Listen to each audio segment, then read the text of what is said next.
As pessoas falam assim, eu quero servir a Deus, eu quero servir a Deus, eu quero servir a Deus. Como você quer servir a Deus se você não sabe servir nem pessoa?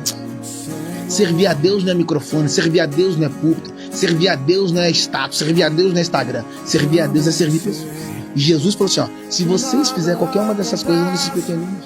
Tive com fome, me deste comer, tive preso, fosse me visitar, tive nu, me vestiste. Se vocês fizerem qualquer uma dessas coisas, não vocês pequeninos, a mim fizeram. Quer servir a Deus? Sirva a gente. Verdade. As igrejas que mais crescem ao redor do mundo não são igrejas que têm funcionário, são igrejas que têm voluntário.